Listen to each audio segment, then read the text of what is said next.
Bonjour, c'est Trado. Je propose aujourd'hui l'analyse technique du marché des changes avec notamment les CFD sur l'euro-dollar, l'euro CHF, le GBP USD, entre autres. Et avant de commencer, les précautions d'usage. Comme d'habitude, il ne s'agit que d'une analyse technique, il ne s'agit pas de conseils, je ne suis pas habilité à vous en donner. Ce qui suit reflète l'opinion de Trados Trading, mais pas celle de CMC Markets. Et une fois que vous avez pris une décision d'achat ou de vente sur une paire, vous pouvez ensuite vous référer à cette analyse qui ne saurait se suffire à elle-même. Donc voilà où on en est sur le CFD pour l'euro-dollar. Je vais vous proposer à chaque fois ce que j'ai proposé la semaine dernière, le bilan, et puis pour ce qui suit par la suite, afin d'avoir un cadre pour la semaine suivante. Alors voilà pour l'analyse d'euro-dollar que je publiais la semaine dernière.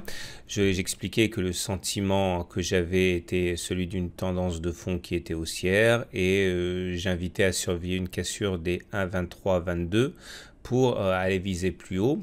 Et voilà ce qui s'est passé. Donc effectivement, les 1,2322 ont été cassés ici, ce qui a provoqué une accélération haussière. Et voilà ce que je vous propose donc pour la semaine prochaine. Je considère donc que la tendance de fond est toujours haussière. Je considère également qu'il faudrait casser les 1,2584 pour s'ouvrir un véritable potentiel vers 1,2771.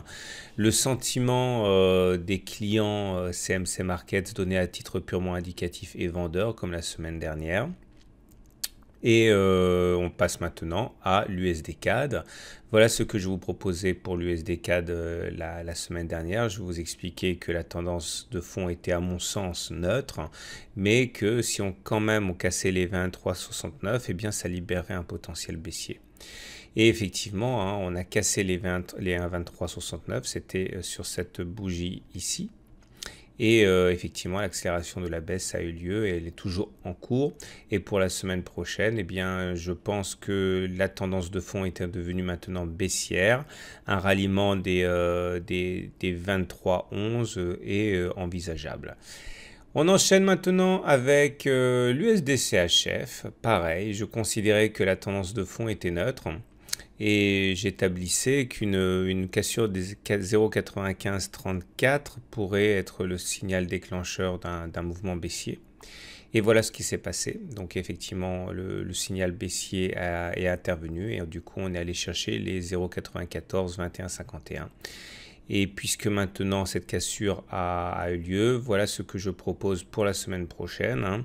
Le potentiel baissier pourrait tout à fait s'amplifier. Une cassure des 0,9264 ici pourrait nous amener à visiter les 81,1154. C'est le tour de l'USD JPY. Voilà ce que j'annonçais la semaine dernière. Je disais que la tendance était neutre et que le juge de paix, c'était la ligne des 110 22,85. Une cassure de ces 110 22,85 nous amènerait en direction des 108,81. Et voilà ce qui s'est passé, effectivement, une cassure des 110 22,85 et nous sommes en train effectivement de voyager vers le sud avec pour objectif de ce mouvement baissier, pourquoi pas les 107 35,79 correspondant à ce creux ici, d'autant que la tendance maintenant est devenue baissière. D'ailleurs, vous remarquerez que le consensus des intervenants étant acheteurs, généralement le consensus ayant tort, ça militerait pour une continuation possible de la baisse. GBP USD, ça c'était mes repères de la semaine dernière. Je disais que la tendance de fond était haussière et je disais qu'il fallait casser les 1,3945 pour ranimer la tendance haussière qui était pourtant déjà bien engagée. Et voilà ce qui s'est passé. Les 39,45 ont été cassés, provoquant une accélération haussière. Et pour la semaine prochaine, je propose la chose suivante. Les 1,43 10,83 comme repère, une cassure on va même dire 43,50, une cassure des 43,50 ici, des 1,43 à 50 pourrait nous amener à aller chercher les 1,46,07. C'est les repères que je vais garder sur mes graphes. La tendance de fond étant naturellement haussière. Vous remarquez que les clients CMC Markets sont en globalité, globalement donc plutôt vendeurs, ceux qui militent pour une continuation de la hausse. Euro GBP, c'était une tendance plutôt neutre, hein, avec une multitude de supports à la hausse ou à la baisse. Donc j'avais pas véritablement de conviction directionnelle sur l'euro GBP la semaine dernière. Et voilà ce qui s'est passé, hein. On a bien respecté les niveaux. On est allé d'abord tester les 87,68, puis après on est allé chercher le niveau suivant. Et du coup maintenant, pour la semaine prochaine, je vous propose la chose suivante, hein. Toujours la tendance neutre, mais on y voit un petit peu plus clair, en ce sens qu'une cassure des 80,68 hein, provoquerait une accélération baissière, alors que pour l'instant on est simplement dans un rebond technique, dans une tendance neutre. Consensus des clients CMC neutre également.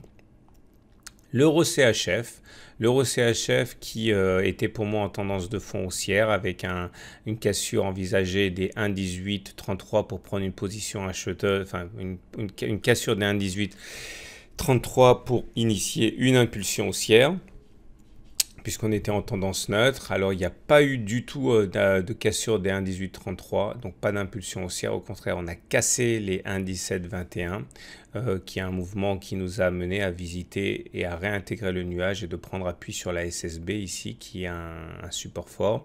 Du coup, voilà ce que je vous propose pour la semaine prochaine. Tant que l'on casse pas 1,1586, eh bien le rebond me semble tout à fait envisageable. Par contre, un peu parce que la tendance elle est haussière. Par contre, une cassure des 1,1586 amènerait sans doute à visiter 1,1541. Voilà ce qu'on pouvait dire pour cette revue du marché des changes. Je vous souhaite une très bonne semaine et je vous dis à la semaine prochaine pour une nouvelle mise à jour.